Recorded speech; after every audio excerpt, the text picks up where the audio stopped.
हाँ बहुत बड़े भाई।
मामा काय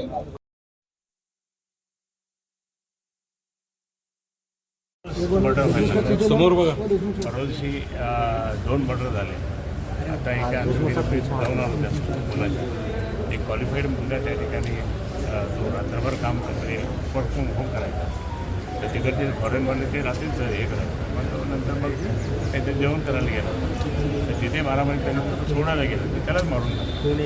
म्हणजे अशा पद्धतीने त्या ठिकाणी ड्रग्स जे असतात मटनवाले गाड्यावाले हे सगळे इतके मोठ्या प्रमाणात चालले त्याच्यामुळे ते क्राईम वाढत नाही. आणि तो क्राईम जर वाढायला लागला तर मर्डर पण चालले ना आता. आणि नंतर प्रत्येक ओपन स्पेस जे आहे जसं आता मराठवाडा सांस्कृतिक मंडळ असेल किंवा बाकीच्या इतके पण मैदान होते तिथे रात्री सगळे रात्री 2-2, 3-3, 4-4 वाजेपर्यंत लोक जाऊन बरोबर आणि ते नंतर मारामारी करतात आणि त्याच्यातच मर्डर होतात. आपल्या बजाजनगरच्या तिकडे पण खूप झाले. आणि दुसरी गोष्ट म्हणजे एकतर असं बसतात भांडणं करतात आणि लगेच मारून जातात आणि ते पळून जातात. पण आपल्या संभाजीनगर शहरामध्ये सगळीकडे CCTV बसवलेले आहे स्मार्ट सिटीमधून. मग त्याचा उपयोग का नाही होत? त्याचा उपयोग झाला पाहिजे ना. आणि म्हणून या सगळ्या गोष्टीसाठी ते प्लॉट ते कोणाचा प्लॉट समजा यांचा असेल तर त्याच्यावर दुसरं कोणते अधिकार करू शकतो. एक क्राईम महिलांची चेन असं ओढून घेतात ते एक दुसरं क्राईम. त्या धक्काबुक्की करतात महिलांना ते तो एक क्राईम. आणि सगळे क्राईम त्या ठिकाणी खूप वाढत चालले. म्हणून त्या ठिकाणी कुठेतरी त्या ठिकाणी का नागरिक आम्हाला विचारतात की आता परत त्या ठिकाणी क्राईम या शहरामध्ये त्या ठिकाणी व्हायला लागले. पण शहर आम्ही इथून सोडून जायचं त्या आणि हा खूप मोठा प्रश्न निर्माण झालेला आहे. म्हणून आम्ही आज पोलीस आयुक्तांशी चर्चा केली. आज रविवार असताना सुद्धा सर्व पोलीस आयुक्त सगळे त्या ठिकाणी सुट्टी आज सुट्टी असताना सुद्धा सर्व अधिकारी त्या ठिकाणी आले. आम्ही त्याला नंतर मग बोलता आमचं थोडंसं हे पण झालं. पण ते पण नाही आम्ही सुट्ट्या असून सुद्धा आलो. ठीक आहे धन्यवाद तुम्हाला. कारण एकतर काय झालं की ह्या सगळ्या याच्यातून सगळे जे DCP मंडळी असतील त्यांनी सांगितलं आम्हाला तुम्ही सांगत जा तुम्ही डायरेक्टली फोन. त्या आयुक्तांनी सुद्धा सांगितलं की आम्हाला तुम्ही डायरेक्ट बोलता. म्हणजे काय आता ह्या ताईंनी त्या ठिकाणी कोणाचं नाव सांगितलं इथं असंच चाललं आहे तर ते पोलिसांनी काय करतं यांचं नाव सांगून ते मारामारी करायला त्यांच्या घरावर दगड फेकतात. या सगळ्या गोष्टीसाठी त्या ठिकाणी जबरदस्तपणे त्या ठिकाणी वातावरण खराब होत चाललं आहे. ते वातावरण खराब होऊ नये आणि आम्ही त्यांना एकच सांगितलं होतं आमचं एका वेळेस तुम्ही पत्रक पाहून घ्या. त्या पत्रकामध्ये आम्ही दिलेलं आहे जर 7 दिवसांचं झालं नाही तर आम्ही रात्री 12 वाजता क्रांती चौकापासून मशाल मोर्चा करू. रात्री 12 वाजता कारण रात्री सगळे धंदे चालतात नाही रात्री 12. पण आयुक्तांनी सांगितलं तुम्हाला त्याची वेळ येणार नाही त्याच्या आधी मी हे करू. ट्रॅफिकमध्ये सुद्धा खूप अडचणी आहे. ट्रॅफिकसुद्धा त्या ठिकाणी खूप इतके हे झाले की एका ठिकाणी दुसऱ्या ठिकाणी जायचं होतं अर्धा 1 घंटा झाला. ट्रॅफिकच ट्रॅफिक कुठं नियोजन नाही त्यांनी सांगितलं आम्ही ते निर्णय करू. 1 वे ट्रॅफिक जे जुने होते ते सुद्धा लागू करू असं त्यांनी सांगितलं. धन्यवाद, थैंक यू। कमिश्नर ऑफिस आप लोग पहुंचे, पूरे आपकी टीम साथ में, क्या मांग को लेकर?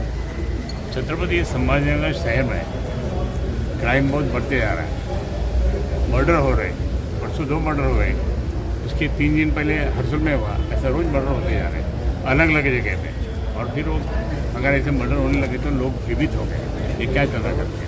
और उसके बाद में फिर वो होते कैसे, रात को 2-2, 3-3 बजे तक मैदान में बैठे रहते, गप्पे मारते, पत्ते खेलते, दारू पीते, ढिंगाना करते, केक काटते, तलवार खड़ी करते, जन्मदिन साजरा करते, और उसके बाद में ये भी करते क्या, मतलब डीजे लगा के डांस करते। आसपास के लोगों को बहुत बड़ी तकलीफ होती है, और उनकी वो आसपास के लोगों ने यही हमको बताया, शिवसेना के सारे पदाधिकारी, भाई ये कब तक चलेगा, इसके लिए कुछ तो भी होना चाहिए। ट्रैफिक नहीं है, ट्रैफिक किधर भी जा रही है, ये सारे बात। एक आध ऑफिसर छुट्टी पे गया दिवाली के, उसका मकान सब उसके रूम में जाके सब तोड़ फोड़ करके, डकैती इतनी हो रही कि पूछे मत। ATM भी तोड़े जा रहे हैं, ATM भी तोड़े जा रहे हैं, खरच है। ये इसमें कुछ तो भी कंट्रोल होना चाहिए करके आज सम्माननीय आयुक्त जी को बात की हमने, और हमने ये कहा उनको कि अगर आप ये 7 दिन तक नहीं करेंगे तो हम 7वें दिन रात को 12 बजे मशाल लेके हम मोर्चा निकालेंगे। मशाल लेके मोर्चा निकालेंगे। इम्तियाज जलीलच्या विरोधात पण पोलीस तक्रारी झालेल्या आहे, काय इम्तियाज जलील सोडून द्यायचं, संपला नहीं नगर पालिका लड़ना तो लड़ना, ठीक है लड़ो। क्रांति चौक से निकल के यहाँ तक आएंगे। सर खैरे साहब, अभी कांग्रेस ने जो है स्वाक्षरी मुहिम चालू की है महाराष्ट्र में EVM के खिलाफ, बराबर है। क्या शिवसेना ऐसा कुछ आंदोलन छेड़ने वाली है? नहीं, हम लोगों ने तो पहले ही माननीय उद्धव जी ठाकरे साहब और आदित्य ठाकरे साहब ने पहले बोला, आदित्य साहब ने तो अभी विधानसभा में बोला अभी जस्ट, और उसके बाद में बाकी हमारे सारे MP लोग जो है उन्होंने तो बोला है किसी भी हालत में ये EVM बंद होना चाहिए। EVM के कारण से क्या होता है, परंतु ये सरकार EVM के साथ में है, इलेक्शन कमीशन के साथ में इसे कर नहीं पा रही। आज विरोधी पक्ष के आमदारों ने भी शपथ नहीं लिया है वहाँ, नहीं लिया, शपथ नहीं लिया। नहीं खैरे साहब, अभी कुछ महीनों में महानगर पालिका के चुनाव होने वाले, क्या आप तैयार हैं EVM के साथ चुनाव लड़ने के लिए या बैलेट पेपर? नहीं, वो तो हम लोग देखें, माननीय उद्धव साहब से बात कर लेंगे हम लोग, फिर क्या करें, लेकिन हम तो लड़ेंगे ना। ये गढ़ तो हमारा है, माननीय बाला साहब ठाकरे का गढ़ है, इसके लड़ेंगे हम, इसमें छोड़ने वाले थोड़ी। वो माहौल अलग रहता, विधानसभा का माहौल अलग रहता, केंद्र का लोकसभा का माहौल अलग रहता और दिल्ली वाला रहता। नहीं, अकेले लड़ने वाले हैं या महाविकास आघाड़ी के साथ लड़ने वाले? हम तो हमारे सारे कार्यकर्ताओं की भूमिका इसी के अकेले में लड़ना चाहिए, क्योंकि अकेले में 1988 में हम लोग ने कैप्चर की थी महापालिका, इसलिए उनकी हम ऊपर माननीय उद्धव साहब से बात करके हम हमारे गए, हम लोग यहाँ तो काँग्रेस सर रिकाउंटिंगसाठी तुमच्या उमेदवाराने आज तक्रार दिलेली आहे, काय रिकाउंटिंग होणार परत?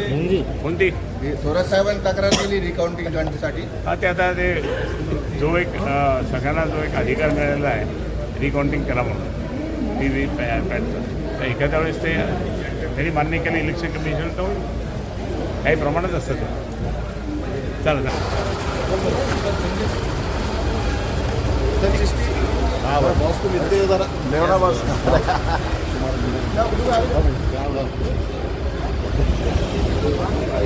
हमको पेशेंट बोलोगे जाओ ना गुड्डू भाई उधर से जल्दी चल जाएंगे साहब गाड़ी में बैठे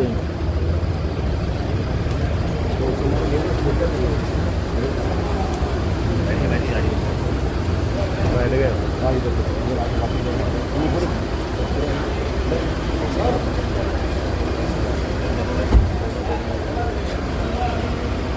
चला दादा का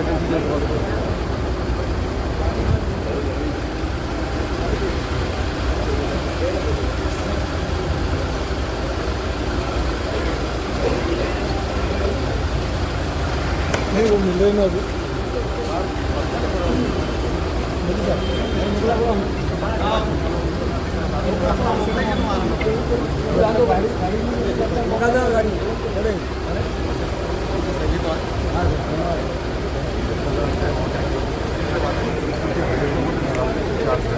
पक्की नियोजन दिलं कसं मला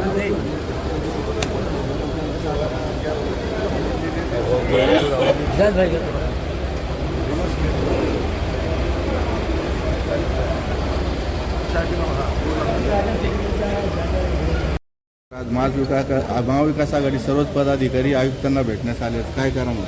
आज शहरामध्ये आमचं जे शिष्टमंडळ आहे म्हणजे साहेबांच्या नेतृत्वाखाली आम्ही सर्व आमचं शिष्टमंडळ आलेले त्यांना भेटण्यासाठी. तर शहरामध्ये जे गुन्हेगारी वाढलेली चौकामध्ये मुलं बसतात, नशा करतात, हे कुठंतरी म्हणजे आम्हाला चांगलं नाही वाटत आहे. आणि जर कुणी तिथला नागरिक एखादा त्यांना बोलण्यासाठी गेला तर मग त्याच्यावरच ते मुलं धावून जातात किंवा त्यांना आवारच्या भाषेमध्ये बोलतात. तर हे कुठंतरी चांगलं नाही आहे.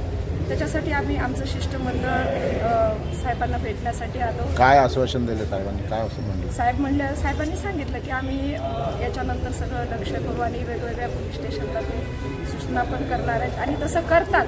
पण काय होतं, शहरातले जे मुलं आहेत नशा करतात तर ते येतात आणि राऊंड झाल्यानंतर पुन्हा येऊन जातात. तर हे कुठंतरी थांबलं पाहिजे. तेच आम्ही सांगितलं की त्यांना रात्रीचा गस्त हे वाढवलं पाहिजे. पुढची भूमिका काय असणार आहे पक्षाची काय गुन्हेगारी कधी आणि याच्यानंतर आम्ही नाही, जर 7 दिवसाची आम्ही मुदत दिलेली, 7 दिवसात जर हे सगळं नाही थांबलं किंवा याच्यामध्ये कुठला बदल नाही दिसला तर आम्ही मशाल मोर्चा काढतो. काय नाव आपलं?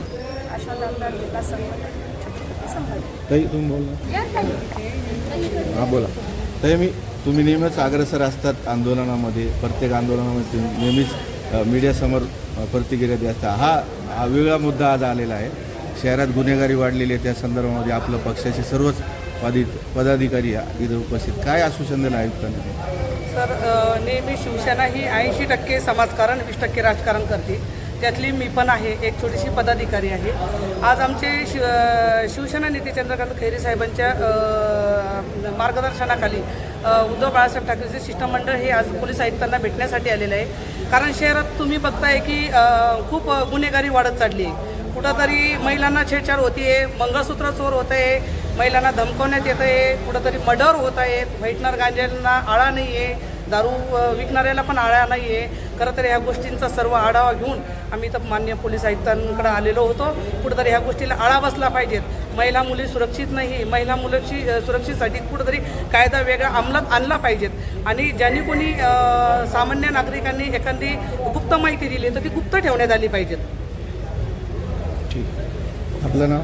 मी सुकन्या भोसले, महानगर संघटक, छत्रपती संभाजीनगर.